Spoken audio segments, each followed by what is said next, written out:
নমস্কার শ্রোতা বন্ধুরা, গল্পের ফেরিওয়ালা গ্রুপে আপনাদের সবাইকে স্বাগত। আজ আপনাদের জন্য আমাদের বিশেষ নিবেদন মণি রায় ঘোষের কলমে একটি দুর্দান্ত ভৌতিক গল্প, একটা ভয়ঙ্কর রাত। গল্প পাঠে বাক্যবাগীশ। রতনের ভূমিকায় মৃন্ময় মান্না, দীপের ভূমিকায় সুদীপ্ত সরকার, রবির ভূমিকায় জয় দাস, রামচরণ ও পুলিশ অফিসারের ভূমিকায় রাজদীপ চক্রবর্তী, ডাক্তারবাবুর ভূমিকায় জয় ভট্টাচার্য ও মালতীর ভূমিকায় বর্ণালী। আবহ সঙ্গীত Rajdeep Chakraborty, poster design Scribbling Mind থেকে শ্রাবণ্য। সমগ্র পর্ব পরিকল্পনা ও পরিচালনায় টিম গল্পের ফেরিওয়ালা। শুরু হচ্ছে আজকের বিশেষ নিবেদন মণি রায় ঘোষের কলমে একটা ভয়ঙ্কর রাত। কি যে হচ্ছে কদিন ধরে কিচ্ছু বুঝতে পারছি না। নিজেকেই নিজের পাগল বলে মনে হচ্ছে, বাকিরা তো পাগল ভাববেই। কি কারণে এগুলো হচ্ছে? কি করলে ঠিক হবে? কি করলে আবার সেই স্বাভাবিক জীবনটা ফিরে পাবো? দুহাত দিয়ে মাথা চেপে ধরে ভাবতে লাগলো রবি। দেখ রবি, তোর কিন্তু ইমিডিয়েটলি সাইকিয়াট্রিস্ট দেখানোর প্রয়োজন। ব্যাপারটা কিন্তু দিন দিন খারাপের দিকে এগোচ্ছে। কি বলবো বলতো ডাক্তারকে? কেউ আমার কথা বিশ্বাস করবে বলে মনে হচ্ছে তোর? কেন? আমি তো করছি, অন্যেরাও নিশ্চয়ই করবে। তুই আমার বেস্ট ফ্রেন্ড দীপ, তুই আর অন্যরা সমান নয়। সবাই আমাকে পাগল ভাববে। কেউ তোকে পাগল ভাববে না। দেখ, একমাত্র ডাক্তার বুঝবে তোর প্রবলেমটা। প্লিজ আর ছেলে মানুষই করিস না। তাছাড়া এই ডাক্তার আমার খুব পরিচিত। আমার পিস্তুত দাদাকে এই ডাক্তারবাবুই পুরো সুস্থ করে দিয়েছিলেন। ভীষণ ভালো ব্যবহার, দেখবি অকপটে সবটা বলতে পারবি ওনাকে। তুই যখন বলছিস তখন আমি না হয় যাব ডাক্তারের কাছে, কিন্তু কিন্তু আমি জানি কোনো লাভ হবে না। আমার এই সিচুয়েশন কেউ বুঝবে না। আরে আমি নিজেই তো বুঝতে পারছি না কিছু। খুব চিন্তিত দেখালো রবিকে। চোখে মুখে এক অদ্ভুত বিষণ্ণতা। জলে নেমে তল খুঁজে না পেলে মানুষ যেমন ছটফট করে, রবির আজ ঠিক তেমনই অবস্থা। আজ প্রায় 2 মাস ধরে রবির সাথে নানা রকম অদ্ভুত অদ্ভুত ঘটনা ঘটছে, যার কোনো কুল কিনারা রবি পাচ্ছে না। জীবনে কিছু জিনিসের কোনো ব্যাখ্যা হয় না, এটা সবাই কম বেশি জানে। সায়েন্সের স্টুডেন্ট হবার সুবাদে প্যারানর্মাল অ্যাক্টিভিটিতে রবির কোনো কালেই বিশ্বাস নেই। ভূত প্রেত এগুলো ওর কাছে শুধুই রূপকথার গল্প। বাস্তব জীবনে এসবের আদৌ কোনো অস্তিত্ব আছে বলে রবি মনে করে না। উত্তর কলকাতার একটা নিলিবিলি জায়গাতেই রবির পৈতৃক বাড়ি। বাড়িটা দুদিকে মাঠ। বাড়িটা বেশ পুরনো, রবির ঠাকুরদার আমলের বাড়ি।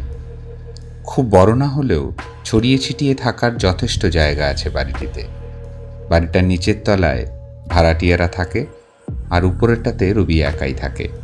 বাবা মা কেউ বেঁচে নেই, বিয়ে এখনো করা হয়নি, তাই একাই থাকে। একজন রান্নার বউ সকালে এসে রান্না করে দিয়ে যায়। রাতের খাবারটা রবি নিজেই গরম করে নেয়। মাঝে মধ্যে ভাড়াটিয়া কাকিমা এটা ওটা রান্না করে দেয়। দিনগুলো এভাবেই কাটছিল। কিন্তু গত 2 মাস ধরে নানান রকম ঘটনা ঘটছে ওর সাথে। বিলাসপুর থেকে ফেরার পর টানা 3 দিন জ্বরের ঘরে ছিল রবি। 3 দিন ওর কোনো হুঁশই ছিল না। নিচের কাকিমা এসে এসে দেখে যেত বারবার। খাবার খাইয়ে দিত, গা মুছিয়ে দিত, এমনকি হাত ধরে ওষুধটাও খাইয়ে দিত। ঠিক মায়ের মতো সেবা যত্ন করেছেন উনি। ওনার সেবা যত্নেই রবি সুস্থ হয়ে উঠেছিল। সুস্থ হওয়ার পর থেকেই ও খেয়াল করছে দোতলার ঘরগুলোতে কিছু অদ্ভুত ঘটনা ঘটে চলেছে। কখনো বাথরুমের কল খুলে আপনি আপ জল পড়ছে, কখনো ফ্রিজ থেকে কেউ খাবার বার করে টেবিলে সাজিয়ে রাখছে। কখনো লাইটটা অফ হয়ে যাচ্ছে, নয়তো রাতে বন্ধ লাইট জ্বলে উঠছে। রাতে কারো পায়ের আওয়াজ শোনা যায়, কখনো বা করুণ সুরের কান্না। কখনো জানলা দিয়ে দমকা হাওয়া এসে রবিকে বুঝিয়ে দেয় এই ঘরে ও একা নেই। হঠাৎ হঠাৎ ঘরের হাওয়া বড্ড ভারী হয়ে ওঠে। এর কোনো কিছুরই ব্যাখ্যাও খুঁজে পায় না রবি। একমাত্র দ্বীপ ছাড়া কাউকেই ও বলতে পারেনি এগুলো। কেই বা বিশ্বাস করবে? এসব শুনলে হয়তো নিচের ভাড়াটিয়াও চলে যাবে। কখনো বা ভাবে এগুলো মনের ভুল, অফিসের কাজের স্ট্রেস থেকে হয়তো হচ্ছে। কিন্তু এর থেকেও বেশি কাজের চাপ ওর আগে ছিল। এরকম তো হয়নি কখনো। তাহলে কি হচ্ছে ওর সাথে? মাঝে মাঝে পাগল পাগল লাগে ওর। এই শহরের the best psychiatrist doctor Anindo সেনগুপ্তকে অ্যাপয়েন্টমেন্ট করল দীপ। খুব সহজে এনার অ্যাপয়েন্টমেন্ট পাওয়া যায় না। যেহেতু ডক্টর সেনগুপ্তর অ্যাসিস্ট্যান্ট, দীপের বিশেষ পরিচিত, তাই অ্যাপয়েন্টমেন্ট পেতে খুব একটা বেগ পেতে হয়নি। দুপুর 1:30টায় ওদের নাম লেখানো ছিল। তার ঘণ্টাখানেক আগেই দীপ আর রবি চেম্বারে পৌঁছে গেল। ভেতরটা বড্ড অস্থির লাগছে রবির। কি বলবে ও ডাক্তারকে? আচ্ছা, ও কি পাগল হয়ে যাচ্ছে ধীরে ধীরে, নাকি? না, আর আর কিছুই ভাবতে ইচ্ছে করছে না ওর। দেখাই যাক না কি বলে ডাক্তার। একজন অ্যাসিস্ট্যান্ট এসে নাম ধরে ডেকে গেল। রবি আর দীপ উঠে চেম্বারের ভেতরে ঢুকল। এক সৌম্যদর্শন ডাক্তার ওদের সামনে বসে। বয়স আন্দাজ 40-এর কাছাকাছি, চোখ দুটো ভীষণ বুদ্ধিদীপ্ত। সামনের চেয়ার দুটোতে ওদের দুজনকে বসতে ইশারা করল ডাক্তার। দীপকে ডাক্তারবাবু আগে থেকেই চেনেন। রবির সম্পর্কে কিছুটা আগে থেকেই বলে রেখেছিল দীপ। বলুন, কি সমস্যা আপনার? সবটা খুলে বলুন। একটা কথা জানেন তো, ডাক্তার কি আর উকিলকে কখনো মিথ্যে বলতে নেই বা কোনো কিছু লুকোতে নেই। তাই নির্দ্বিধায় সবটা বলুন। কথাগুলো বলল ডাক্তার অনিন্দ সেনগুপ্ত। বেশ খানিকক্ষণ চুপ করে রইল রবি। কি বলবে কিছুতেই বুঝতে পারছে না, আর কোথা থেকে শুরু করবে সেটাও বোধগম্য হচ্ছে না। ও নিজেও কি ছাই বুঝতে পারছে যে ওর সাথে কী সব ঘটছে আর কেনই বা ঘটছে। বাচ্চাদের মতো মাথা চুলকে নিয়ে অবশেষে বলতে শুরু করল। কিছুদিন ধরে আমার সাথে খুব অদ্ভুত ঘটনা ঘটছে ডক্টর। আমার খালি মনে হচ্ছে আমার পাশে যেন কেউ আছে, যে সারাক্ষণ আমার ছায়া হয়ে ঘুরছে। প্রতি মুহূর্তে আমি কারোর অস্তিত্ব টের পাই। আমার আমার খুব ভয় করে doctor. Please please save me doctor, please. আপনি আপনি শান্ত হন মিস্টার চৌধুরী। আমি আপনাকে যা যা জিজ্ঞেস করব আপনি একদম ভেবেচিন্তে উত্তর দেবেন। আগেই বলেছি, কিছু কিন্তু লুকোবেন না। আচ্ছা, এবার বলুন তো, ঠিক কবে থেকে এরকম ঘটনা ঘটছে আপনার সাথে? একটু ভেবে নিয়ে রবি বলল, গত 2 মাস মতো হলো এইরকমই হচ্ছে আমার সাথে। আমি 2 মাস আগে একটা জায়গাতে গিয়েছিলাম। ওখান থেকে ফেরার পর থেকেই। কোথায় গিয়েছিলেন আপনি? বিলাসপুর গিয়েছিলাম অফিসের কাজে। তা কদিন ছিলেন সেখানে? 10 দিন। আচ্ছা, এবার বলুন তো, এমন কোনো ঘটনা কি ওখানে ঘটেছিল? মানে আমি বলতে চাইছি, যে কোনো অস্বাভাবিক ঘটনা কি ঘটেছিল ওখানে, যেটা আপনার মনে দাগ কেটেছে? একটু ভেবে বলুন। অনেকগুলো ঘটনাই তো ঘটেছে, কোনটা আপনাকে বলবো? একটা কাজ করুন, সবটা খুলে বলুন, যাওয়া থেকে শুরু করে ফেরা পর্যন্ত সবটা। ডাক্তারবাবুর দিকে কিছুক্ষণ তাকিয়ে রইল রবি। তারপর শান্তভাবে আবার বলতে শুরু করল। মার্চ মাসের 4 তারিখ আমার অফিস থেকে জানানো হলো যে দিন 2 মধ্যে একটা প্রজেক্ট নিয়ে বিলাসপুর যেতে হবে। আমাকে আর বিনয়কে এই দায়িত্বটা দেওয়া হয়েছিল। কিন্তু যাওয়ার দিন সকাল থেকে বিনয়ের লুজ মোশন শুরু হওয়াতে ও আর যেতে পারল না।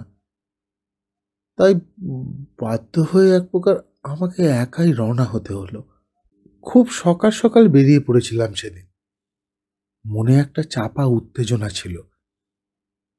অনেক দিন পর কংক্রিটের শহর ছেড়ে একদম গ্রাম বাংলার বুকে একটু তাজা নিঃশ্বাস নিতে পারবো, এটা ভেবেই খুব ভালো লাগছিল। প্রয়োজনীয় জিনিসপত্র গুছিয়ে নিয়েছিলাম আগের দিন রাতেই। বিলাসপুর যেতে দুবার ট্রেন চেঞ্জ করতে হয়। যখন পৌঁছালাম তখন প্রায় রাত 11টা ছুঁই। এতটা রাত হতো না অবশ্য। ট্রেনটা মাঝখানে প্রায় 2 ঘন্টা দাঁড়িয়েছিল। স্টেশনটা একদমই ছোট আর খুবই নিস্তব্ধ। হঠাৎ দেখলে মনে হবে জনমানব শূন্য। আর এত রাতে এরকম একটা স্টেশনে কেউ থাকবে না, সেটাই তো স্বাভাবিক। আমি ছাড়া ওই স্টেশনে আর কেউ নামল না। একটা সুটকেস আর একটা হাত ব্যাগ এই ছিল আমার লাগেজ। তাই সে দুটো নিয়ে স্টেশন থেকে বেরোনোর চেষ্টা করলাম। মনে মনে ভাবছিলাম, একটা টোটো রিক্সাও কি পাবো না। সেটা ভাবতে ভাবতেই এগোচ্ছিলাম। এত শুনশান একটা জায়গা, একটু হলেও গা ছমছম করছিল।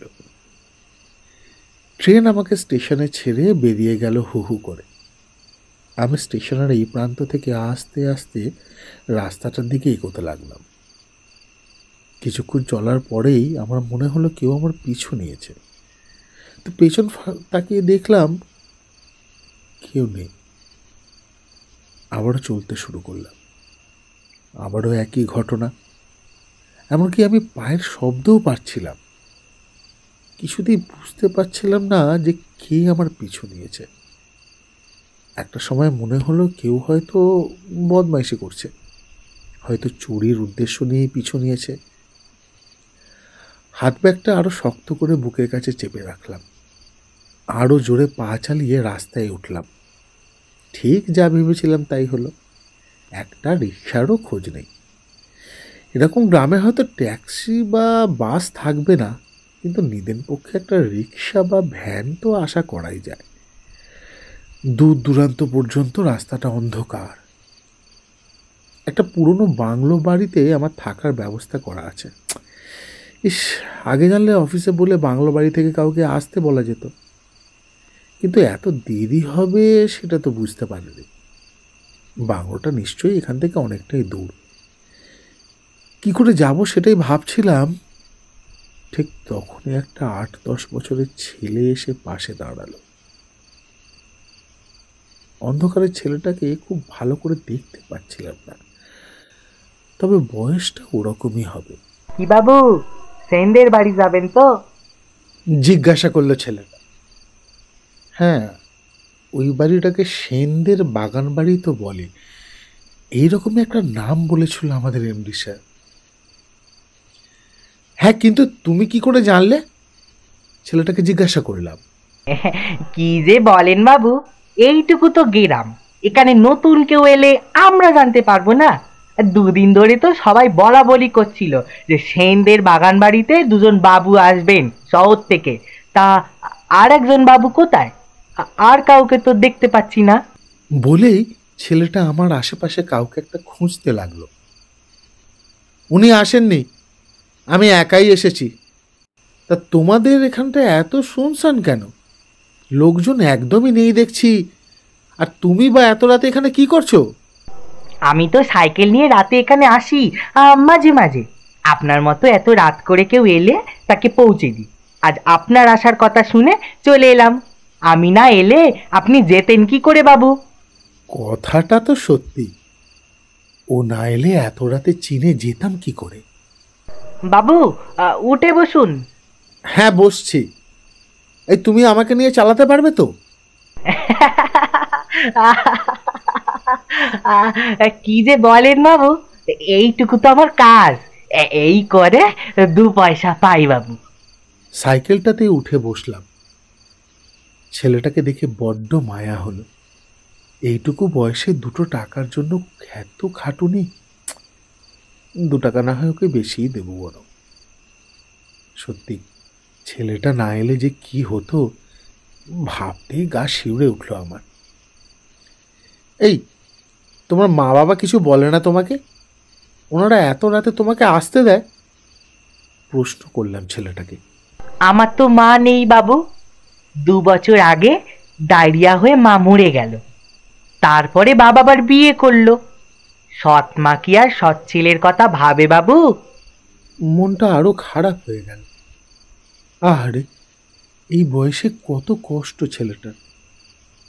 সাইকেলটা চলতে লাগলো নিজের গতিতে। ছেলেটাকে দেখে মনে হলো আমাকে নিয়ে সাইকেল চালাতে ওর একটুও কষ্ট হচ্ছে না, যেন হাওয়ায় উঠছে। মিনিট 10 মধ্যেই পৌঁছে দিল আমার সেনদের বাগান বাড়িতে। সাইকেল থেকে নেমে ব্যাগে হাত দিয়ে টাকা বার করে ওকে দিতে গেলাম। পেছন ফিরে দেখি ছেলেটা উধাও। যা বাবা, টাকাটা না নিয়ে চলে গেল। এই যে বলল টাকার জন্য এই কাজ করে, আর এত তাড়াতাড়ি গেলই বা ও কি করে? এসবই ভাবছিলাম, এর মধ্যে এক বয়স্ক মতো একজন হাতে একটা টর্চ নিয়ে আমার সামনে এসে দাঁড়ালো। এত দেরি করলেন কিনে বাবু? গ্রাম গাঁয়ে এত রাত করে কেউ আসে? আমি সেই সন্ধ্যে থেকে আপনার জন্য বসে আছি বাবু। আসলে ট্রেনটা একটু লেট করলো, তাই। তা আপনি স্টেশন থেকে এলেন কি করে বাবু? এখানে তো এত রাতে কোনো গাড়ি ঘোড়া থাকেনি। হ্যাঁ, ঠিকই বলেছ, একটাও রিক্সা ভ্যান পেলাম না, তাই অগত্যা সাইকেলে করেই এলাম। সাইকেলে? সাইকেল কই পেলেন বাবু? তোমার সব প্রশ্নের উত্তর আমি যদি একটু পরে দিই তাহলে কি কোনো অসুবিধা হবে? আসলে অনেক রাত হয়ে গেছে তো, আমার বড্ড খিদে পেয়েছে। একটু ফ্রেশ হয়ে আগে কিছু খেতে চাই। ইস, একদম ভুল হয়ে গেছে বাবু। আপনাকে দাঁড় কইরে রেখে সেই থেকে বকেই চলেছি। আসুন আসুন আসুন, ভেতরে আসুন, একটু হাত পা ধুয়ে একটু বসুন দিকিনি। আমি চটপট আপনার খাবার বেড়ে দিচ্ছি। রাতে শুয়ে একটা কথাই ভাবতে লাগলাম, ছেলেটা অত তাড়াতাড়ি গেল কোথায়? টাকাটাই বা নিল না কেন? এসব ভাবতে ভাবতেই চোখে রাজ্যের ঘুম চলে এলো। সারাদিনের ধকল, ঘুম তো আসবেই। রাতে হঠাৎ একটা গোঙানির শব্দে ঘুম ভেঙে গেল। ভাবলাম রামচরণ হয়তো নাক ডাকছে, কিন্তু তাই বা হয় কি করে? রামচরণের ঘর তো সিঁড়ির নিচে, আর আমার ঘরটা দোতলায়। সেই নিচ থেকে নাক ডাকার শব্দ উপরে উঠে আসবে। উঠে বসলাম। গ্রামে বারবার কারেন্ট চলে যায়, তাই মাথার কাছে একটা টর্চ নিয়ে শুয়েছিলাম। রাতে যদি বাথরুমে যেতে হয় তাহলে লাইটের সুইচ খুঁজে পাবো কিনা সেটাও আর একটা কারণ। টর্চটা জ্বালালাম, কিন্তু ঘরে কাউকেই দেখতে পেলাম না। তারপর টর্চটা বন্ধ করতেই আবার সেই গোঙানির শব্দ। এবার মনে হলো কেউ চাপা স্বরে কাঁদছে আর বলছে, আমায় মেরো না, আমায় মেরো না, আমি আমি তোমাদের সব কথার অবাধ্য হব না, আমায় মেরো নে। বুকের ভেতরটা ধড়ফড় করে উঠল, ঘামতে লাগলাম দরদর করে। ঘরে কেউ নেই, তাহলে আওয়াজটা আসছে কোথা থেকে? যদিও কিছুক্ষণ পর শব্দটা বন্ধ হয়ে যায়, আমিও ভোর রাতের দিকে ঘুমিয়ে পড়ি। সকালে রামচরণকে জিজ্ঞাসা করলাম, কেউ কি ঢুকেছিল রাতে? শুনে রামচরণ বলল, না তো বাবু, কেউ তো আসেনি। রাতে আমি খুব শক্ত করে সদর দরজা লাইগে রাখি বাবু, কেউ ঢুকতেই পারবে না। আবারও জিজ্ঞাসা করলাম রামচরণকে, তুমি কি কারোর কান্নার আওয়াজ শুনেছ রামচরণ? এবার রামচরণ ভুরু কুঁচকে তাকালো আমার দিকে, তারপর বলল, আপনার কি শরীর খারাপ বাবু? তখন থেকে কি সব বলতেছেন না, কিছু তো বুঝতে পারছি না। রাতে আবার কে কানতে যাবে বাবু? আমি নিচে আর আপনি ওপরে, আর তো কেউ নেই। আসলে কাল সারাদিন খুব ধকল গেল তো, তাই দুঃস্বপ্ন দেখিছেন মনে হয়।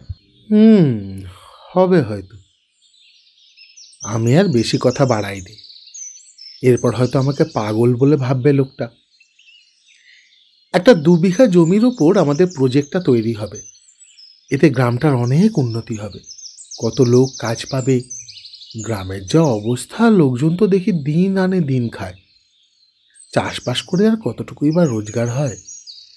বেশ কয়েকটা গ্রামে ঘোরার পর এই গ্রামটাই সিলেক্ট করেছে আমাদের অফিস কর্তৃপক্ষ। আমি এসেছি সেটারই তত্ত্বাবধান করতে। সকালবেলা জলখাবার খেয়ে নির্দিষ্ট জায়গায় চলে গেলাম। একটা ভ্যান ভাড়া করলাম। সারাদিন মাপজোক করতেই কেটে গেল। তারপর সন্ধ্যের পর যখন ফিরছি তখন দেখি সেই ছেলেটা রাস্তার ধারে দাঁড়ানো, আমাকে দেখে মিটিমিটি হাসছে। আমি ওকে দেখে ওর কাছে গেলাম, বললাম, কি রে, কাল অমন চলে গেলি কেন? তোর টাকাটাও তো নিলে না যে। ছেলেটা তখন বলল, নেব বাবু, নেব, তবে টাকা না, অন্য কিছু দেবেন তো বাবু? ও মা, সে কি কথা? কি নিবি সেটা না জেনে কি করে বলি যে দেব? মনে মনে ভাবলাম ছেলেটা বেশ লোভী। শহরের লোক দেখে বড় দাও মারার চেষ্টা। না না, এদের বেশি পাত্তা দিতে নেই। যা চাইবো তা কিন্তু আপনাকে দিতেই হবে বাবু, কথা দিন যে দেবেন। এ কেমন আবদার বাপু? যা চাই তাই দিতে হবে? দেখ, কথা দিতে পারছি না, তবে দেওয়ার চেষ্টা করব। ঠিক আছে বাবু, আমি সময় করে ঠিক চেয়ে নেব, আপনি এখন যান। এই বলে ছেলেটি ক্ষেতের আলপথ ধরে অন্ধকারে মিশে গেল। সেদিন রাতেও একই রকম গোঙানির শব্দ শুনলাম। আমাকে মেরো নে, আমাকে মেরো নে, আমি আর দুষ্টুমি করব না, আমি আর খেতে চাইব না। বড্ড মায়া কারা সেই শব্দ। একটা বাচ্চা ছেলের গলা, সেটা দ্বিতীয় দিনেই বুঝতে পারলাম। কিন্তু আমি রোজ রাতে এরকম শব্দ কেন শুনছি? সকালে রামচরণকে বললেও অদ্ভুতভাবে তাকায় আমার দিকে, যেন যেন আমার মাথায় প্রবলেম আছে। কাজে মন দিতে খুব অসুবিধা হচ্ছিল। সারাক্ষণ ওই গোগানের শব্দ কানে বাজতে লাগলো আমার। আমি কি পাগল হয়ে যাচ্ছি? নিজেই নিজেকে প্রশ্ন করলাম। এভাবেই কেটে গেল 4-5 দিন। কাজ থেকে ফেরার পথে রোজ ছেলেটার সাথে দেখা হতো। ছেলেটা রোজ মনে করিয়ে দিত যে ও যেটা চায় সেটা যেন আমি ওকে দিয়ে তবে শহরে যাই। কিন্তু কি চায় সেটা আর বলে না। একদিন রামচরণ বলল, আচ্ছা বাবু, আপনি সেদিন রাতে স্টেশন থেকে কি করে এলেন বললেন না তো? এই অত রাত্রে তো কোনো রিক্সা ভ্যান থাকে নে, তাহলে এলেন কেমনে? আরে সেদিনই তো তোমাকে বললাম যে সাইকেলে এসেছি। একটা ছেলে সাইকেলে করে আমাকে দিয়ে গেল। অত রাতে আপনাকে সাইকেলে করে কে দিয়ে গেল বাবু? এই গ্রামে তো একজনই ছেলে ছিল যে রেতে সাইকেল নিয়ে ঘুরতো, কিন্তু সে তো আর নেই বাবু। নেই মানে? জানতে চাইলাম রামচরণের কাছে। নেই মানে ওই ছেলেটাকে বছর খানেক ধরে আর খুঁজে পাওয়া যাচ্ছে না তো। ওর বাবা অনেক খুঁজছে, কিন্তু কোথাও পায়নি। কোথায় যে হাইরে গেল ছেলেটা কে জানে বাবু। জানেন বাবু, ছেলেটা বড্ড ভালো ছেলে ছিল। প্রায় দিন আসতো আর আমাকে পেয়ারা দিত। বলতো, ও রাম কাকা, তুমি আমায় রেঁধে খাওয়াবে গো, আমি তোমায় রোজ পেয়ারা দিয়ে যাব। আমি বলতাম, কেন রে, তোর মা তোকে রেঁধে খাওয়ায় নে? তখন বলতো, সৎ মা কি আর ভালোবেসে খাওয়ায় গো, একবেলা আধ পেটা খেতে দিলি আর একবেলা কিছুই দেয় না। শুনে বুকের ভেতরটা কেঁপে উঠতো বাবু। রামচরণের কথাগুলো শুনে বললাম, আমাকে স্টেশন থেকে যে নিয়ে এসেছে আর তুমি যার কথা বলছো সে হয়তো এক নয়। তুমি যার কথা বলছো সে তো হারিয়ে গেছে বললে, সে কি করে আমাকে নিয়ে আসবে বলো?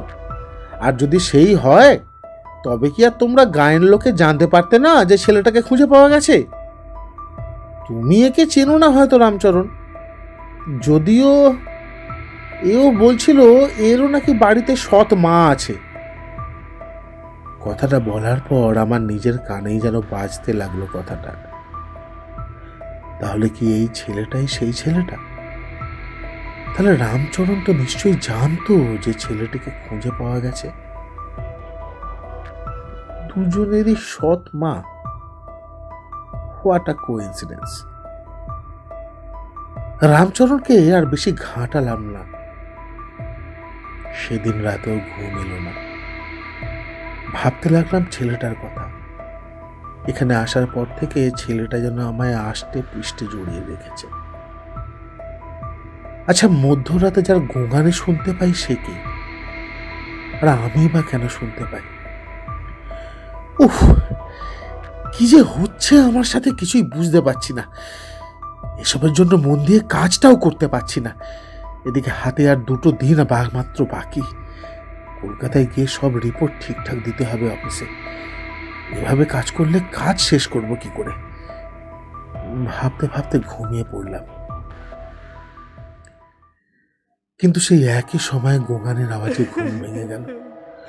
ধরপড় করে উঠে বসলাম। কে কে কে ঘরে? কে এমন করে কাঁদছো? কি চাই তোমার? কেন রোজ রোজ আমার ঘুম ভাঙিয়ে মস্করা করছো? এক নিঃশ্বাসে কথাগুলো বললাম। কিছুক্ষণ আবার সব চুপ। কোনো সাড়া পেলাম না।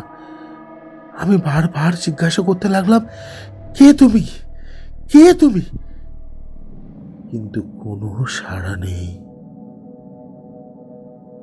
বেশ কিছুক্ষণ পর কেউ বলে উঠল, তুমি ওদের ছেড়ো রে বাবু, তুমি ওদের ছেড়ো রে, ওরা আমাকে বাঁচতে দিল নে, তুমি ওদের শাস্তি দিও বাবু। বলছিল আর কাঁদছিল। আমি জানতে চাইলাম, কার কথা বলছো তুমি? কাদের শাস্তি দেব? আর তুমি বা কে? তারপর আর সাড়া পেলাম না। আর তারপর ভয়ে আমার নিঃশ্বাস যেন বন্ধ হয়ে আসছিল। দরদর করে ঘামছিলাম। তারপর কখন যে অজ্ঞান হয়ে গেলাম তা আর মনে নেই। হুঁশ ফিরল পরের দিন বেলা 11টা নাগাদ। দেখলাম মাথার কাছে ডাক্তার বসে আছে। রামচরণের মুখটা কালো হয়ে আছে চিন্তায়। সকালে নাকি অনেকবার ডেকেও আমার সাড়া না পেয়ে দরজা ভেঙে ঘরে ঢুকেছে রামচরণ আর বাগানের মালিক ছেলেটা। ঢুকে দেখে আমি বেহুশ হয়ে পড়ে আছি। তারপর ওরাই ডাক্তার ডাকে। ডাক্তার আমাকে জিজ্ঞাসা করলো গত রাতে কি হয়েছিল, হঠাৎ অজ্ঞান হলাম কেন। আমি কিছুই বলতে পারলাম না। কাল যা শুনেছি তা বললে কি ডাক্তার বিশ্বাস করবে? আমাকে তো পাগল ভাববে। তাই বললাম অতিরিক্ত কাজের চাপে হয়তো এমনটা হয়েছে। ডাক্তার ওষুধ লিখে দিয়ে চলে গেলেন। কিন্তু আমার মাথা থেকে আগের রাতের সেই কথাগুলো কিছুতেই দূর হলো না। আমি রামচরণকে ডাকলাম আমার ঘরে। বললাম, তোমার সাথে কিছু কথা আছে রামচরণ, তুমি একটু ভেবে উত্তর দিও। রামচরণের চোখ মুখ থেকে তখনও চিন্তার লেশ যায়নি। আমার কিছু হলে সব দায় যে ওর উপরে সে পড়বে সেটা ও ভালোই জানে। ওকে শান্তভাবে জিজ্ঞাসা করলাম, আচ্ছা রামচরণ, সত্যি করে বলো তো, এই বাড়িতে কি কিছু আছে? না মানে রাত হলে কেউ কি বাড়িতে ঢোকে? কেউ কি আমার সাথে মজা করার জন্য ঢুকছে? রামচরণ অবাক হয়ে তাকিয়ে রইল আমার দিকে। তারপর খানিক মাথা চুলকে নিয়ে বলল, হ্যাঁ, আপনি কি বলতেছেন বাবু? বাড়িতে আবার কে ঢুকবে? বাড়িতে তো আমি ছাড়া আর কেউই থাকে না। আর রোজ একবার ওই মালি আসে, গাছগুলো দেখাশোনা করতে আসে। আর তো কেউ আসে না বাবু। সেন বাবু তো কলকাতায় থাকে, মাঝে সাঝে আসেন এদিকে ওই পরিবার নিয়ে। বাকি সময় আমি থাকি। ওই কেয়ারটেকার না কি বলে ওইটাই আমি। তাছাড়া এই শহর থেকে কেউ এলে মাঝে সাঝেই কিনে থাকেন বাবু। ওই সেন বাবুই তো ফোন করে বললেন যে আপনি আসতেছেন। আর কে ঢুকবে বাবু এ বাড়িতে? আপনার কথা তো আমি কিছুই বুঝতে পারছি না। রামচরণের কথাগুলো শুনে একবারও মনে হলো না যে রামচরণ মিথ্যে বলছে বা কিছু লুকোচ্ছে। তাহলে আমি আসার পর থেকে রোজ রাতে কে আসে আমার ঘরে? তাহলে কি কিছু অস্বাভাবিক ঘটছে আমার সাথে? আমি কি পাগল হয়ে যাচ্ছি? সত্যি আমার কেমন পাগল পাগল লাগছে। কেউ যে কিছু আমাকে বলতে চায়।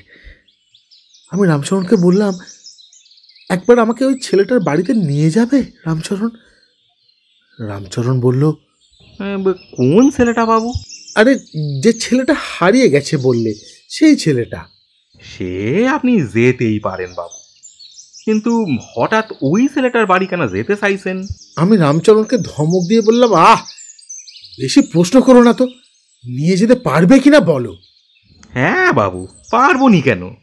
তা কখন যাবেন বলুন? বললাম, আজকেই যাব। খালি মনে হচ্ছে রোজ রাতে এই ঘটনার সাথে ওই ছেলেটা নিশ্চয়ই কোনো যোগ আছে। ছেলেটা নিশ্চয়ই আমায় কিছু বলতে চায়, কিন্তু কি বলতে চায়, আর সেটা আমাকেই কেন? এই প্রশ্নগুলোর উত্তর আমাকে খুঁজতেই হবে। দুপুরে কোনো রকম দুটো খেয়ে টানা ঘুমোলাম সন্ধে পর্যন্ত। রাতে ঘুম হয় না, তাই দুপুরে পেটে ভাত পড়লেই দু চোখ জুড়িয়ে আসে ক্লান্তিতে। রামচরণ আমাকে আর ডাকেনি। সন্ধ্যায় উঠে দেখলাম সূর্য ডুবে গেছে, বাইরেটা আবছা অন্ধকার। রামচরণকে বললাম, কি গো, আমায় ডাকুনি কেন? আমি যে বললাম ওই ছেলেটার বাড়ি যাব। আজ্ঞে বাবু, আপনি ঘুমোছিলেন তাই আর ডাকিনি। এমনিতেই রাতে ঘুমোতে পারেন না, তাই আর। ঠিক আছে, এখনই নিয়ে চলো। এই ঘোর সন্ধেবেলা যাবেন বাবু? বাঁশ বাগান পেইরে ওদের বাড়ি যেতে হবে। সন্ধ্যের পর কেউ আর ওই পানে যায় না কো। তাই বলছিলুম যদি কাল সকালে যেতেন। আমার ওদিক পানে যেতে ভয় ভয় করে বাবু। বলছি তো আমি এখনই যাব, তোমায় যেতে হবে না, আমি একলাই চললাম, জিজ্ঞাসা করে ঠিক চলে যেতে পারবো। বলেই আমি রওনা হলাম। গ্রামেতে সন্ধ্যাতেই মনে হয় কত রাত হয়ে গেছে। সেই ভোর থেকে সব কাজ শুরু করে, তারা সন্ধ্যের পর আর জেগে থাকতে পারে না। কয়েকটা পাকা বাড়িতে লাইট জ্বলছে, আর বাকি বাড়িগুলো প্রায় অন্ধকারই বলা চলে। রামচরণ ঠিকই বলেছিল, বাঁশবাগানটা ঘুটঘুটে অন্ধকার, দেখলেই গা ছমছম করে। আমি যদিও ভূতে ভয় পাই না, তবুও একটু যেন কেমন কেমন লাগছিল। কিন্তু ভয় পেলে চলবে না, রাতে ওই গোঙানের রহস্য আমাকে উদ্ধার করতেই হবে। আমি পা চালিয়ে এগোতে লাগলাম। বাঁশবাগানে ঢুকতেই পেছনে পায়ের শব্দ পেলাম। বুঝলাম রামচরণ পিছু নিয়েছে। আমাকে একা ছাড়তে বোধহয় ভরসা পায়নি বেচারা। শুকনো পাতায় দুটো মানুষের পায়ের শব্দ যেন এক অদ্ভুত পরিবেশের সৃষ্টি করছিল। পিছনে মুখ না ঘুরিয়ে জিজ্ঞাসা করলাম রামচরণকে, কি গো, তুমি আসবে না বললে যে, কি ভাবলে আমি একা যেতে পারবো না? কোনো উত্তর পেলাম না। আবার একই প্রশ্ন করলাম। এবারে উত্তর পেলাম। চলুন বাবু, আপনাকে পথ চিনিয়ে নিয়ে যাই। চমকে উঠলাম গলার আওয়াজটা শুনে। পেছনে তাকিয়ে দেখি সেই ছেলেটা আমার পিছনে পিছনে আসছে, যে আমাকে সেদিন পৌঁছে দিয়েছিল। ভাগ্যিস টর্চটা নিয়ে এসেছিলাম, তাই দেখতে পেলাম। নয়তো যা অন্ধকার, তাতে কেউ কারো মুখ দেখার উপায় নেই। জিজ্ঞাসা করলাম, কি রে, তুই এখানে কি করছিস, আর জানলি কি করে আমি এই রাস্তা দিয়ে যাচ্ছি? ছেলেটা একটু হেসে বলল, কি যে বলেন বাবু, আমি জানবো না তো কে জানবে? আপনি কোথায় যাচ্ছেন, কেন যাচ্ছেন, সব জানি গো, সব। বেশ খানিকটা অবাক হলাম। তারপর ভাবলাম নিশ্চয়ই রামচরণ বলেছে ওকে। মনে মনে হাসলাম। নিজে তো ভয় এলো না, কিন্তু পিছনে ওকে ঠিক পাঠিয়ে দিল। না বাবু, রামচরণ কাকা আমায় আসতে বলেনি গো, আমি নিজেই এলুম। ছেলেটি হঠাৎ আমাকে আপনি ছেড়ে তুমি করে বলতে শুরু করলো। হয়তো আমাকে ওর আপন মনে হয়েছিল। একটু অবাক হয়ে জিজ্ঞাসা করলাম, তুই কি করে জানলি? আমি এটাই তো ভাবছিলাম। ওই যে বললাম, আমি সব জানি। তাই বুঝি? তুই কি অন্তর্যামী? ওই সব জানি নে। আচ্ছা বাবু, তুমি যেটা খুঁজতে যাচ্ছ, তা যদি পেয়ে যাও তাহলে কি করবে? কি খুঁজতে যাচ্ছি বলতো? তুমি তো রতনের বাড়ি যাচ্ছ, তাই না? রতন কে? আরে ওই যে ওই ছেলেটা গো, যার খোঁজে তুমি যাচ্ছ। তুই চিনিস ওকে? আমি চিনবো না তো কে চিনবে? আমি তো তুই তো কি? না, কিছু না, তুমি চলো না, গেলেই সব জানতে পারবে। মনে মনে বেশ অবাক হলাম। ছেলেটা বেশ রহস্যজনক, কথাবার্তাগুলো কেমন যেন অদ্ভুত, যেন কিছু বলতে চাইছে কিন্তু বলতে পারছে না। হঠাৎ হঠাৎ ছেলেটা কোথা থেকে যে উদয় হয়, আবার কোথায় যে গায়েব হয়ে যায় বোঝাই যায় না। তারপর নীরবে চলতে লাগলাম দুজনে। আমার বাংলো থেকে রতনদের বাড়ি অনেকটাই দূর, হাঁটতে হলো অনেকটা। বাগান পেরিয়ে বড় রাস্তায় উঠতেই দু একজন লোক চোখে পড়ল। তারা এসে জানতে চাইলো এই সময় কোথায় যাচ্ছে একা একা। আমি বললাম একা কোথায়, সঙ্গে তো রয়েছে একজন। কিন্তু ওদের মুখ দেখে বুঝলাম অন্ধকারে হয়তো ছেলেটাকে ওরা দেখতে পাচ্ছে না, তাই একে অপরের দিকে চাওয়াচাই করে কী সব ফিসফিস করে বলছে নিজেদের মধ্যে। ভাবলাম কি আশ্চর্য, এই অন্ধকারে আমাকে দেখতে পেল আর আমার পাশে দাঁড়ানো ছেলেটাকে দেখতে পেল না। আবার চলতে লাগলাম। এবার নীরবতা কাটিয়ে ছেলেটা বলল, বাবু, আর বেশি দূর না, ওই একটু দূরেই রতনের বাড়ি, তুমি ঢুকে যাও, আমি বাইরেই দাঁড়াই। কেন, তুই চল আমার সাথে। না গো বাবু, আমি আর ভিতরে ঢুকবো না, তুমিই যাও। আর শোনো বাবু, ভালো করে জিজ্ঞাসা করো ওদের যে ওরা রতনকে কোথায় লুকিয়ে রেখেছে। ওদের কথা কিন্তু বিশ্বাস করো নে। আবারও অবাক হলাম। আজ আমার অবাক হওয়ার পালা যেন শেষই হচ্ছে না। এই, তুই কি করে জানলি যে ওর বাবা মা ওকে লুকিয়ে রেখেছে? আর ওরা মিথ্যেই বা বলবে কেন? ছেলেটার চোখ দুটো যেন ছলছল করে উঠল। অন্ধকারেও সেটা আমার চোখ এড়াল না। কেউ বাড়ি আছেন? দয়া করে একটু বাইরে আসুন। বাড়িটার সামনে গিয়ে ডাকতে লাগলাম। কয়েকবার ডাকার পর একজন আটপৌরে ভদ্রমহিলা বেরিয়ে এলেন, হাতে একটা হ্যারিকেন। কারে খুঁজছেন? আমার নাম রবি চৌধুরী, কলকাতা থেকে আসছি। আপনাদের সাথে একটু দরকারি কথা ছিল। কি কথা কন? আপনাদের ছেলের ব্যাপারে একটু জানতে এসেছি। তা আপনারে কেন বলবো? আপনি কে? আমাদের ছেলে হাইরে গেছে, বছর খানেক হলো। সে তো পুরো গ্রাম জানে। এ কথা আর নতুন করে কি বলবো শুনি? আরে, আপনি রেগে যাচ্ছেন কেন? আপনাদের ছেলেকে যদি আমি খুঁজে দিতে পারি সেই চেষ্টাই করব, তার জন্যই তো জানতে এসেছি। অনেক খুঁজেছি আমরা, পাইনি কো। তা আপনি কেমনে পাবেন শুনি? আপনারা পুলিশের কাছে গেছিলেন, মিসিং ডায়েরি লিখিয়েছিলেন? পুলিশের কথা শুনে মহিলার মুখটা কেমন যেন একটা হয়ে গেল। বোঝা গেল বেশ ভয় পেয়েছে। ওই সব আমাগো লাগবে না বাবু, ছেলেকে আমরা নিজেরাই খুঁজে বার করতে পারবো। আপনারা না চাইলেও আমি পুলিশের কাছে যাব। ওনাদের তো জানানো উচিত। একটা জলজান্ত ছেলেকে 1 বছর ধরে পাওয়া যাচ্ছে না, আর সেটা পুলিশ জানবে না? এ আপনি কে হে? আপনাকে কি আমরা বলেছি নাকি যে পুলিশ কি জানাতি? আমরা কোনো পুলিশ টুলিশের কাছে যাব নে, এই বলে দিলুম। আপনি কি ভয় পাচ্ছেন নাকি? পুলিশের নাম শুনে এত চমকে যাচ্ছেন কেন? কিছু গন্ডগোল লাগছে তো আমার। সত্যি করে বলুন তো, ছেলেটার সাথে কি করেছেন? কি করব শুনি? আমরা কিছু করিনি, ও নিজেই হাইরে গেছে। আপনি এবার যান তো বাপু, মেলা রাত হয়ে গেছে, এখন আমরা ঘুমোবো। ঠিক আছে, চলে যাচ্ছি, তবে আমি আবার আসব, বলে দিলাম। সাবধানে থাকবেন। বলেই আমি ওখান থেকে চলে এলাম। বাইরে এসে দেখি ছেলেটা আর নেই, বোধহয় চলে গেছে। রাত বাড়ছে, তাই হয়তো আর অপেক্ষা করেনি। আমিও বাড়ির পথ ধরলাম।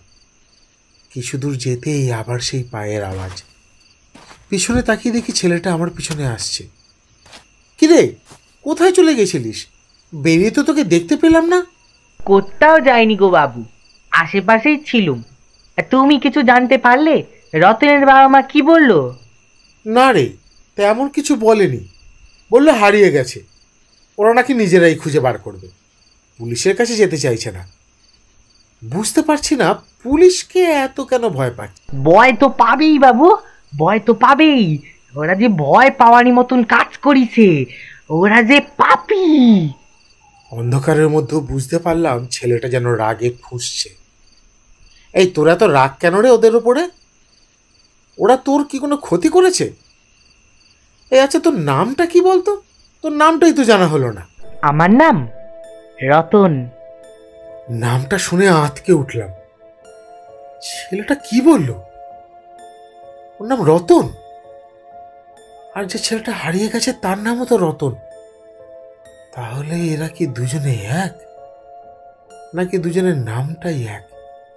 কিছু কিছু বুঝতে পারছিলাম না। আবারও জিজ্ঞেস করলাম, তাহলে হারিয়ে গেছে তার নাম কি? তার নামও রতন। তোদের দুজনের নাম কি এক? না। তাহলে আমরা দুজনেই এক। মানে মানে তুই হারিয়ে যাওয়া রতন, তাহলে বাড়ি ফিরছিস না কেন? তার যে আর উপায় নেই বাবু। ওরা যে আমার ফেরার রাস্তা খোলা রাখেনি। মানে মানে একটু যেন কেঁপে উঠলাম ভেতর থেকে। এদিকে রাস্তা ঘুটঘুটে অন্ধকার, আবার সেই জঙ্গলটা সামনে। আসার সময় একটুও গা ছমছম করেনি, কিন্তু ফেরার পথে কেন জানি না বড্ড গা ছমছম করছে। ছেলেটা আমার সাথেই আছে, তবু যেন মনে হচ্ছে আমি একা একা অন্ধকার রাস্তা দিয়ে হাঁটছি। আমাকে পুরো ব্যাপারটা খুলে বলতো, কেন ঘর ছেড়েছিস তুই? মা বাবা কি বকেছে তোকে? অভিমান করেছিস? না বাবু, আমার আর কোনো অভিমান নেই, আছে শুধু রাগ। ওরা আমায় বাঁচতে দিল না গে বাবু, বাঁচতে দিল নে। এবার আমার হাত দুটো ঠক ঠক করে কাঁপতে লাগলো। ছেলেটার কি মাথা খারাপ হয়ে গেছে? এসব কি বলছে? বাঁচতে দিল না মানেটা কি? দিব্যি তো বেঁচে পড়তে আছে, আমার পাশে পাশেই তো হাঁটছে। তাহলে তাহলে এইসব বলছে কেন? জানো তো বাবু, আমার পড়াশোনা করতে খুব ভালো লাগতো। কতবার বাপটাকে বললাম গায়ের স্কুলটায় একটু ভর্তি করাই দে। বাপটা বলেছিল দেবে, কিন্তু ওই মহিলাটা দিতে দিল নে। দুবেলা ঠিক করে খেতে দিত নে বাবু। আমি সাইকেল নিয়ে রাতের বেলা এই দাঁড়িয়ে থাকতাম স্টেশনে, কেউ এলে তারে নিয়ে পৌঁছে দিতুম। 2 পয়সা হতো। এই করে করে বেশ কিছু টাকা জমালাম। ভেবেছিলাম স্কুলে ভর্তি হব, বই কিনবো, কিন্তু রতন থামলো এক নাগাড়ে কথাগুলো বলে। বুকের ভিতর এক রাশ কষ্ট যেন চোখ দিয়ে গড়িয়ে গড়িয়ে পড়ছে তার। সেদিন আমি ভোরে উঠে স্কুলে যাচ্ছিল, সৎমাকে বললাম 2টো খেতে দাও, আমি স্কুলে যাব। তারপর দেখি সৎমা হাসছে। অবাক হয়ে তাকিয়ে রইলাম। জিজ্ঞাসা করলাম, হাসতেছো কেন? না হেসে 2টো খেতে দাও না। তারপর দেখলাম আমার জমানো টাকাগুলো ওই মহিলার হাতে। টাকাগুলো গুনছে আর হাসছে। রাগে রাগে মাথা গরম হয়ে গেল। জিজ্ঞাসা করলাম, এত টাকা কই পেলে তুমি? আবারও হেসে বলল, হে তো আমার সোনার ছেলে দিচ্ছে। ওনার হাত থেকে টাকাগুলো টেনে নিয়ে নিলাম। তারপর বললাম, এই টাকাগুলো আমার, অনেক কষ্টে জমাইছি আমি। এই টাকা আমি কিছুতেই তোমার হাতে দিব না। অনেক জ্বালাইছো আমারে। এবার আমি পুলিশের কাছে যাব। হ্যাঁ, এই বলে আমি হাঁটা লাগালাম, কিন্তু ওই মহিলা আর সেটা হতে দিল নে। ঘরের হাঁসবটিটা ছুঁড়ে মারলো আমার দিকে, সোজা এসে লাগলো আমার পিঠে। রক্তে পুরো ভেসে গেল উঠান। আমি পড়ে গেলাম মাটিতে। আস্তে আস্তে চোখের সামনে সব অন্ধকার হয়ে গেল। শেষ নিঃশ্বাস ত্যাগ করার আগে বাপের গলাটা শুনতে পেলাম। মহিলারে বলতিছে, আরে এ তুমি কি করলা? ওলাডারে মাইরাই ফেলাইলা? তারপর মনে হইল আমি শূন্যে ভেসে যাচ্ছি, অনেক অনেক উপরে উঠে যাচ্ছি। আমার শরীরটা রক্ত মাখা অবস্থাতেই উঠানে পড়ে রইল। তারপর দেখলাম ওই মহিলা মাথায় হাত দিয়ে বসে পড়লো মাটিতে, আর মরা কান্না কাঁদতে লাগলো। অবশ্য সেটা ছিল নাটক। আমার বাপটা বলল, ওরে মালতী, তুই অরম কইরা কাইন্দা পাড়ার জাগাস নেকো। লোক জড়ো হলি তুই নিজেই বেপদে পড়বি। মাইরে যখন ফেলেছিস তখন আর কাইন্দের লাভ কি? তার চেয়ে চ এই লাশটারে কি কইরা গায়েব করণ যায় সেইটাই ভাব। আমি সবই শুনতে পাচ্ছিলাম গো বাবু, দেখতেও পাচ্ছিলাম। ওরা দুজনে মিলে আবার রক্ত মাখা শরীরটাকে টেনে এনে বাড়ির পিছনে বাগানটাতে রাখলো। তারপরে দুজনে মিলে গর্ত করলো, আমার শরীরটাকে সেই গর্তে রাখলো। তারপর আবার মাটি চাপা দিয়ে দিল। গ্রামে সবাইকে বলল রতন বাড়ি ছাড়াই পালাই গেছে। আমি বাড়ি ছেড়ে পালাইনি গো বাবু। অনেক চেষ্টা করেছি সবাইকে বোঝানোর, কিন্তু পারিনি। আসলে আমার কথা যে কেউই শুনতে পায় না, কেউ আমারে দেখতেও পায় না।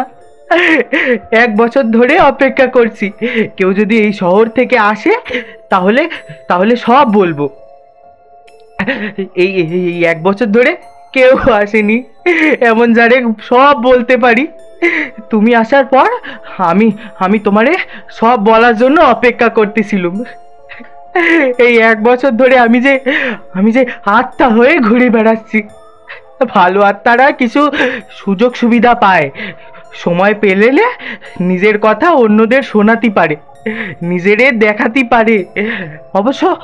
অবশ্য যেটা যারে চাইবে তারই, সবাই রে না। আর সেটা একজনেরই পারবে। আমি ইচ্ছা করে কাউরে দেখা দিই না, কারণ আমি জানতাম এই গ্রামের মানুষ আমারে দেখলে বা আমার কথা শুনলে কেউ বিশ্বাস যাবে না গো বাবু, কেউ বিশ্বাস যাবে না। এমন একজনের খুঁজছিলাম যার কথা লোকেরে বিশ্বাস করবে। আমি চাই তুমি পুলিশ রে সবটা বলো, পুলিশ তোমার কথা ঠিক বিশ্বাস করবে। আমি জানি। আমি ওদের শাস্তি চাই বাবু, আমি ওদের শাস্তি চাই। বাড়ির পেছনে ওই জমিটারে খুললে আমারে দেখতে পাবা। দয়া করে তুমি আমারে বিচার পাইয়ে দাও বাবু, দয়া করে তুমি আমারে বিচার পাইয়ে দাও। ও বাবু, তুমি কি আমারে বিশ্বাস করো? এতক্ষণ আমি রতনের কথা মন দিয়ে শুনলাম। সত্যি জানি না আমি কিভাবে শুনলাম এইসব। একটা ছেলে নিজের মুখে বলছে সে আর এই পৃথিবীতে নেই, তার মা বাবা নাকি তাকে কুপিয়ে হত্যা করেছে, তারপর বডি সরিয়ে ফেলেছে। এসব শোনার পরেও আমি দাঁড়িয়ে আছি কি করে? ছেলেটা কি সত্যি বলছে নাকি আমার সাথে মজা করছে? এটা ভাবার সাথে সাথে দেখি ছেলেটার শরীর হাওয়ায় ভাসছে। ওই অন্ধকারও দেখলাম সারা গায়ে রক্ত, আমার সারা শরীর অবশ হয়ে আসছিল। তারপর চোখের সামনে সব অন্ধকার হয়ে গেল, আভাস করে মাটিতে লুটিয়ে পড়লাম আমি। পরের দিন দেখি আমি আমার ঘরের বিছানায় শুয়ে আছি। আমার দেরি দেখে রামচরণ খুঁজতে বেরিয়েছিল, তারপর জঙ্গলের মধ্যে আমাকে অজ্ঞান অবস্থায় উদ্ধার করে। আমায় অনেকবার জিজ্ঞাসা করেছে রামচরণ যে আমি কেন অজ্ঞান হয়েছি, কিন্তু আমি কিছুই বলতে পারিনি তাকে। আগের রাতে সব কিছু মনে ছিল আমার, তবুও কিছু বলতে পারিনি। ওটা আমার জীবনের একটা ভয়ঙ্কর রাত। আমি ভূতে বা আত্মায় বিশ্বাস করি না কোনো কালেই, কিন্তু গতকাল রাতে যা হলো তা তো আর মিথ্যা হতে পারে না। ছেলেটার সেই ভয়ঙ্কর রক্ত মাখার রূপ আমি কিছুতেই ভুলতে পারছিলাম না। আমি এই গ্রামে আর এক মুহূর্তও থাকবো না, আজই কলকাতায় ফিরবো। আমি সেদিনই কলকাতার ট্রেন ধরে ফিরে আসি। আসার পর আমার ধুম জ্বর হয়। জ্বরের ঘোরেও আমি ওই ছেলেটাকেই দেখছি শুধু, কিন্তু জ্বর কমার পর ছেলেটাকে আর দেখিনি। হয়তো জ্বরের ঘোর ছিল তাই ভুলভাল দেখেছি, কিন্তু জ্বর কমার পর থেকে আমার সাথে অদ্ভুত সব ঘটনা ঘটছে। খালি মনে হচ্ছে আমার ঘরে আমি একা নই, আরো কেউ আছে। আমি নিজেকে ছাড়াও অন্যের উপস্থিতি টের পাচ্ছি। পাগল পাগল লাগছে আমার। তাহলে কি ওই ছেলেটা এসব করছে? কিন্তু এই ছেলেটা তো বিলাসপুরে আছে, ও এখানে কি করে আসবে? দীর্ঘ সময় ধরে একটানা কথাগুলো বলে হাঁপাতে লাগলো রবি। ডক্টর সেনগুপ্ত এতক্ষণ রবির কাছ থেকে সমস্ত কথা শুনলেন। এত বছরের কেরিয়ারে এরকম ঘটনা কখনোই শোনেননি তিনি। বিশ্বাস করবে কি করবে না, এটাও একটা বড় প্রশ্ন হয়ে দাঁড়িয়েছে ডক্টর অনিন্দর কাছে। কিন্তু পেশেন্টের কথা তো বিশ্বাস করতেই হবে, নয়তো চিকিৎসা করবে কি করে? এ তো সরাসরি ভূত প্রেতের কেস।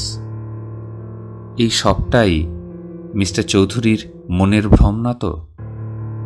নানা রকম প্রশ্ন ডক্টর সেনগুপ্তর মাথায় উঁকি ঝুঁকি মারতে লাগল। বেশ খানিকক্ষণ পর রবিকে প্রশ্ন করলেন তিনি, আচ্ছা, এই সবটাই আপনার দুঃস্বপ্ন না তো? মানে হয়তো কাজের চাপে। আমি জানতাম আপনি আমার কথা বিশ্বাস করবেন না, আসলে কেউই করবে না। আরে না না, আমি অবিশ্বাস করছি না, শুধু একবার কনফার্ম হতে চাইছি। আমার কথা বিশ্বাস না হলে আপনি বিলাসপুরে গিয়ে দেখতে পারেন সত্যি রতন নামে কেউ হারিয়ে গেছে কিনা। তাহলেই বুঝতে পারবেন আমি সত্যি বলছি না মিথ্যা। দেখুন মিস্টার চৌধুরী, এটা কিন্তু আসলে একটা পুলিশ কেস। যদি সত্যি রতন খুন হয়ে থাকে তাহলে এটা পুলিশকে জানানো উচিত। আর আপনার কথা যদি সত্যি হয় তাহলে রতনের কথা মতো ওকে ওই জায়গাতেই পাওয়া যাবে। আমার কি মনে হয় বলুন তো মিস্টার চৌধুরী, ওই ছেলেটি আপনাকে অনুসরণ করে এখানে এসেছে। হয়তো ও চায় আপনি ওকে বিচার পাইয়ে দিন। যদিও আমি এসবে বিশ্বাস করি না, কারণ আমি একজন ডাক্তার, কিন্তু কিছু জিনিস থাকে যেগুলো আমাদের বিশ্বাস অবিশ্বাসের অনেক ঊর্ধ্বে। সায়েন্সে যার কোনো ব্যাখ্যা নেই, তাই আপনার এই কথাগুলো একেবারে উড়িয়েও দেওয়া যাচ্ছে না। যত তাড়াতাড়ি সম্ভব আপনি পুলিশ নিয়ে বিলাসপুর যান। আর একটা কথা, আমিও আপনার সাথে যেতে চাই। একজন ডাক্তার হয়েও আমি এই ঘটনার সাক্ষী হতে চাই। রবি এবার নিশ্চিত হল রতন ওর সাথেই আছে। ওর বিচার না হওয়া পর্যন্ত ওর আত্মার হয়তো মুক্তি নেই। আর বলাই বাহুল্য, রতন ওকেই একমাত্র ভরসা করছে, তাই রবির পিছু ছাড়ছে না কিছুতেই।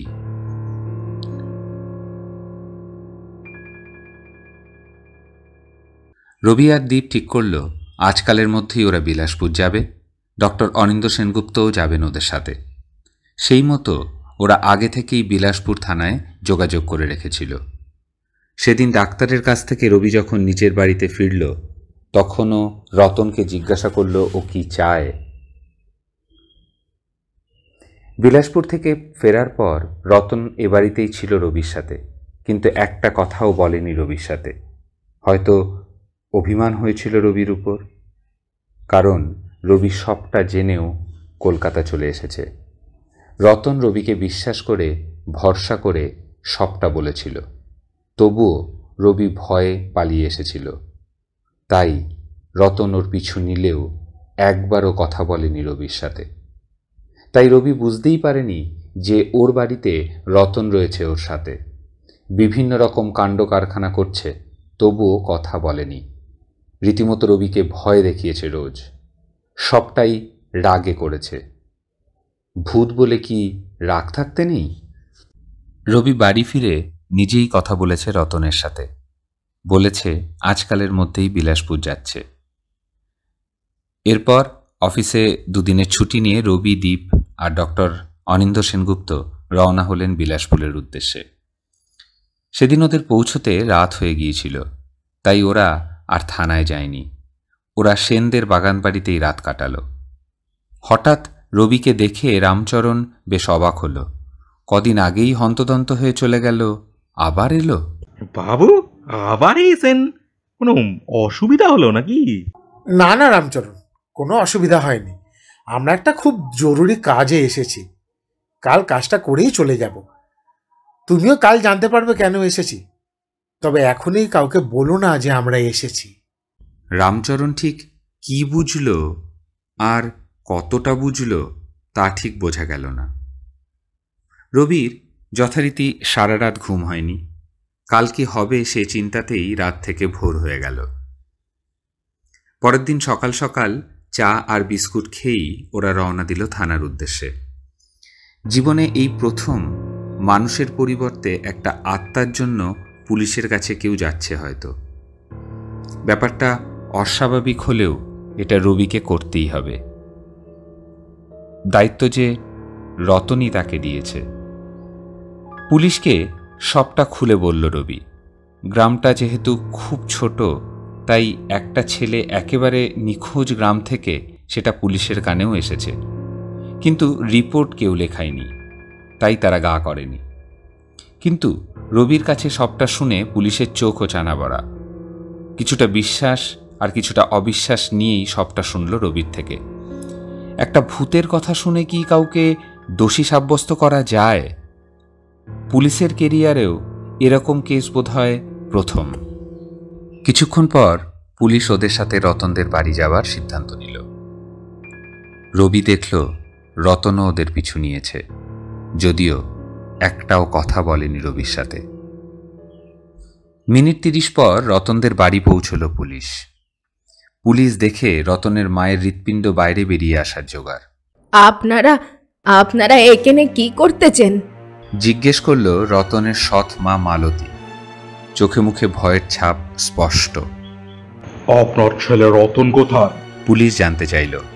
আরে বাবা, রতন হাইরে গেছে, সে তো সকলে জানে। 1 বছর হয়েও গেল। এই বাবু তো সেই দিনও রতনের কথা জানতে এসেছিল। তো আপনারা থানায় যাননি কেন? খোঁজার চেষ্টা করেছেন ছেলেকে?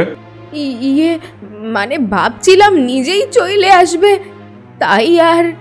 রতনের বাবাও ওর মায়ের পেছনে দাঁড়িয়ে আছে। আচ্ছা, উনি না হয় সৎমা, তাই রতনকে খোঁজেন, কিন্তু আপনি তো নিজের বাবা, তাহলে আপনি কেন খোঁজেননি? মাথা নিচু করে ঠায় দাঁড়িয়ে রইল রতনের বাবা। সত্যি করে বলুন তো, কি করেছেন রতনের সাথে? ওইটুকু ছেলেটা এমনি এমনি হাওয়া হয়ে গেল? সত্যি কথা বলুন, নইলে কপালে কিন্তু অনেক দুঃখ আছে, এই বলে রাখলাম। ধমকের সুরে কথাগুলো বলল ইন্সপেক্টর সুধাময় দাস। ধমক শুনে থতমত খেয়ে গেল দুজনেই। এর মধ্যে আশেপাশের অনেক লোক এসে জড়ো হয়েছে বাড়ির সামনে। পুলিশ দেখলে সবারই কৌতূহল বাড়ে, তাই তারাও দেখতে এসেছে। ভিড়ের মধ্যে থেকেই একজন বলে উঠল, পুলিশ বাবু, এই মালতি খুব অত্যাচার করতো ছেলেটার উপর, খেতে দিত না, মারতো খালি। আমরা কিছু বলতে গেলি আমাদেরও গালাগালি করতো। যা মুখরা মেয়ে ছেলে, তার জন্যই তো পাইলে গেল ছেলেটা। না, পালিয়ে যায়নি রতন, পালিয়ে যায়নি।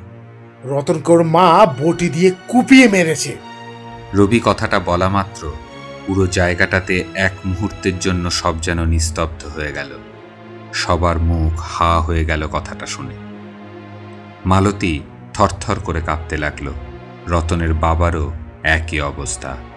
কি কি কি কি যাতা বলছেন বাবু আপনারা? আমি রতনকে কেন মারতে যাব বলেন তো? ও তো আমার সাহস এলো। আপনাগো কাছে কি কোনো পেমান আছে? এই কথার কোনো পেমান আছে আপনাগো কাছে? ভয়ে কাঁপতে কাঁপতেই বলতে লাগলো মালতী।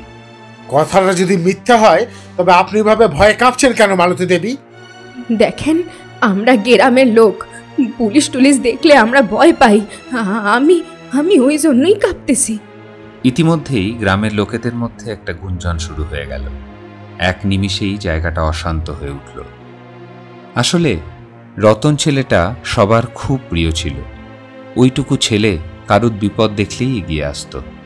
নিজের পেটে ভাত থাকতো না, অথচ গাছ থেকে ফল পেরে অন্যদের দিত। তাই সেই ছেলেটিকে কুপিয়ে মেরেছে শুনে সবার মন অশান্ত হয়ে উঠল। বাবুরা, কি কথা কান ঠিক কইলেন? সত্যি কি পোলাটার মাই ওকে মাইরে ফেলেছে? আপনারা জানলেন কি করে? প্রমাণ ছাড়া তো কারোর শাস্তি হয় না, তাই আমরা প্রমাণ অবশ্যই দেব। প্রমাণ দেওয়ার আগে যদি ওনারা নিজেদের দোষ স্বীকার করে নেয় তাহলে খুব ভালো, আর যদি না করে তাহলে কিন্তু এনাদের শাস্তি আরো ভয়ঙ্কর হবে। আর দেরি করে লাভ নেই, রতনকে ওরা যেখানে রেখেছে সেখানে চলুন সবাই। বলেই রবি পুলিশ নিয়ে বাড়ির পেছন দিকটা চলে গেল। সকলেই গেল ওর সাথে। পেছনের দিকে এক ফালি জমি, সেখানে কিছু চাষবাসও করা হয় দেখে যা মনে হচ্ছে। কিন্তু পুরো জমিটা তো আর খোঁড়া সম্ভব নয়। ঠিক কোন জায়গাটাতে রতনের শরীরটা রেখেছে সেটা কি করে বুঝবে? পুলিশ রবির দিকে তাকালো। রবির মুখেও চিন্তার ছাপ। প্রমাণ ছাড়া তো আর কেউ বিশ্বাস করবে না ওর কথা। সারা জায়গাটা চোখ বুলিয়ে হঠাৎ রবির চোখে পড়ল একটা উঁচু ঢিপির মতো জায়গা। কয়েকটা ফুল গাছ হয়ে আছে ঢিপিতে। খুব ভালো করে দেখলেই বোঝা যায় জায়গাটা কোনো এক সময় খোঁড়া হয়েছিল। সেই দিকেই পা বাড়াল রবি। গ্রামের লোকদের উদ্দেশ্যে বলল সেই জায়গাটা খুঁড়তে। গ্রামের লোকজন চটজলদি কোদাল শাবল নিয়ে খুঁড়তে শুরু করল। সবার চোখ ওই দিকেই নিবদ্ধ। কারুর চোখেই যেন পলক পড়ছে না। কি বেরোবে ওখান থেকে? সত্যি কি রতনের শরীরটা আছে এখানে? জানার জন্য সবাই উৎসুক। এই ভিড়ের মধ্যে রতনও আছে। সেটা একমাত্র রবি দেখতে পাচ্ছে। রতন দেখিয়ে দেয়নি ঠিক কোন জায়গাতে ওকে রাখা হয়েছে। দেখছিল দূরে দাঁড়িয়ে রবি খুঁজে বের করতে পারে কিনা। খুব ভরসা নিয়ে তাকিয়েছিল রবির দিকে। অনেকক্ষণ খুঁড়তে খুঁড়তে তারপর হঠাৎ কোদালটা যেন ঝন করে শব্দ করে উঠল। রবি কন্টিনিউ দাঁত দিয়ে নখ কাটছিল টেনশনে। একজন বলল, কোদালে কিছু ঠেকলো, শক্ত জাতীয় কিছু। তারপর সেই জায়গাটা আরও ভালো করে খোঁড়া শুরু হলো। তারপরই সবাই দেখল একটা কঙ্কাল মাটিতে শুয়ে আছে। দেখে সবার প্রাণটা বেরিয়ে যাবার মতো অবস্থা হলো। ভয়ে সবাই পিছনে সরে গেল। শুধু রবি আর পুলিশরাই মাটি সরিয়ে ভালো করে দেখল। হ্যাঁ, কঙ্কালটার হাইট ঠিক রতনেরই মতো। সে নিয়ে কোনো সন্দেহ নেই, অন্তত রবির। হাতে গ্লাভস পরে বাকি কনস্টেবলরা রতনের কঙ্কালটা বার করতে লাগলো মাটি থেকে। রবির চোখ থেকে জল গড়াতে লাগলো। এর মধ্যে সুযোগ বুঝে মালতী পালাতে যাচ্ছিল, কিন্তু গ্রামের লোকেরা চেপে ধরল দুজনকেই।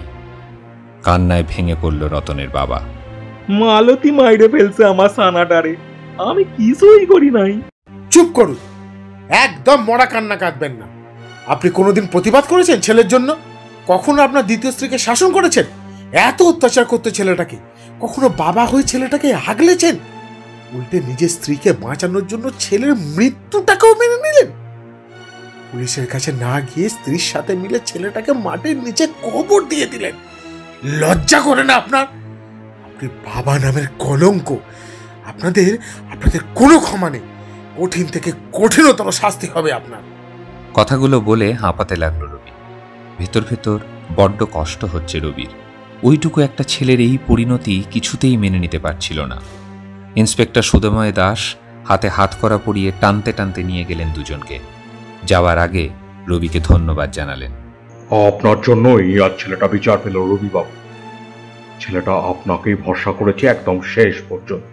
যদিও রবি নিজেকে কোনো ক্রেডিট দিতে চায় না, কারণ রতন যদি সাহায্য না করত, সবটা খুলে না বলতো, তাহলে রবি কোনোদিনই এ রহস্যের সমাধান করতে পারত না। সবটাই রতন করেছে। নিজেকে নিজেই বিচার পাইয়ে দিয়েছে সে। একটা অভাবনীয় ভয়ঙ্কর মুহূর্তের সাক্ষী রইল গোটা গ্রাম। দূরে দাঁড়িয়ে রতন হাসছে। হ্যাঁ, তৃপ্তির হাসি। রবির উপর আর কোনো রাগ নেই রতনের। রতন এবার মুক্ত। রতনের কঙ্কালটা কলকাতায় নিয়ে গিয়ে ফরেন্সিক ল্যাবে টেস্ট করা হবে। তারপর হিন্দুদের নিয়ম অনুসারে পুড়িয়ে দেয়া হবে। বিলাসপুর আসার সেই প্রথম দিন থেকে রতন রবির পিছু নিয়েছিল, শুধু নিজের জন্য এইটুকু বিচারের আশায়। সারা গ্রামের কাউকে ভরসা করেনিও। রবিকে না চিনেও ভরসা করেছিল। যদিও রবি ভয় পেয়ে কলকাতা পালিয়ে গিয়েছিল সেদিন। আত্মাকে কে না ভয় পায়? যতই হোক রবি সায়েন্সের ছাত্র, একজন মানুষ তো ভয় তো লাগবেই। সেদিন রাত্রে সেই ভয়ানক দৃশ্য কতটা ভয়ঙ্কর ছিল সেটা শুধু রবিই জানে।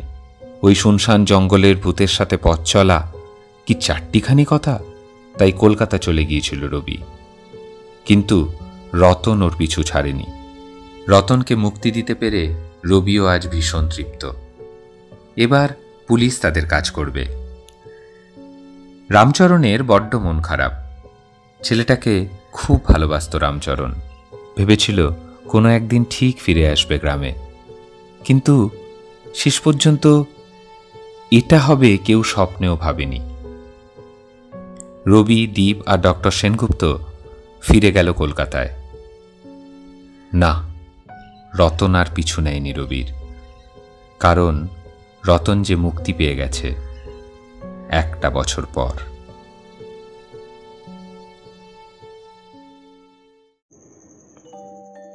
শুনছিলেন মণি ঘোষ রায়ের কলমে একটা ভয়ঙ্কর রাত। কেমন লাগলো আজকে গল্পটি? যদি ভালো লেগে থাকে অতি অবশ্যই ভিডিওটিকে লাইক করুন, ভিডিওটি শেয়ার করুন, যাতে আরো বেশি সংখ্যক লোকের কাছে আমরা পৌঁছতে পারি। আর আপনাদের মতামত দয়া করে কমেন্ট সেকশনে লিখে আমাদেরকে জানান। আর নতুন শ্রোতা বন্ধুরা দয়া করে চ্যানেলটিকে সাবস্ক্রাইব করে আমাদের পাশে থাকুন। দেখা হবে আগামী সপ্তাহে আরও একটি দুর্দান্ত গল্পের সাথে। আজ গল্প পাঠে ছিল মৃন্ময়, সুদীপ্ত, জয় দাস, জয় ভট্টাচার্য, বর্ণালী ও আমি রাজদীপ। ফিরব আগামী সপ্তাহে। ততদিন সবাই ভালো থাকবেন, সুস্থ থাকবেন, আর অবসর সময় অতি অবশ্যই শুনতে থাকবেন গল্পের ফেরিওয়ালা গ্রুপের নানান অডিও স্টোরিজ। ধন্যবাদ।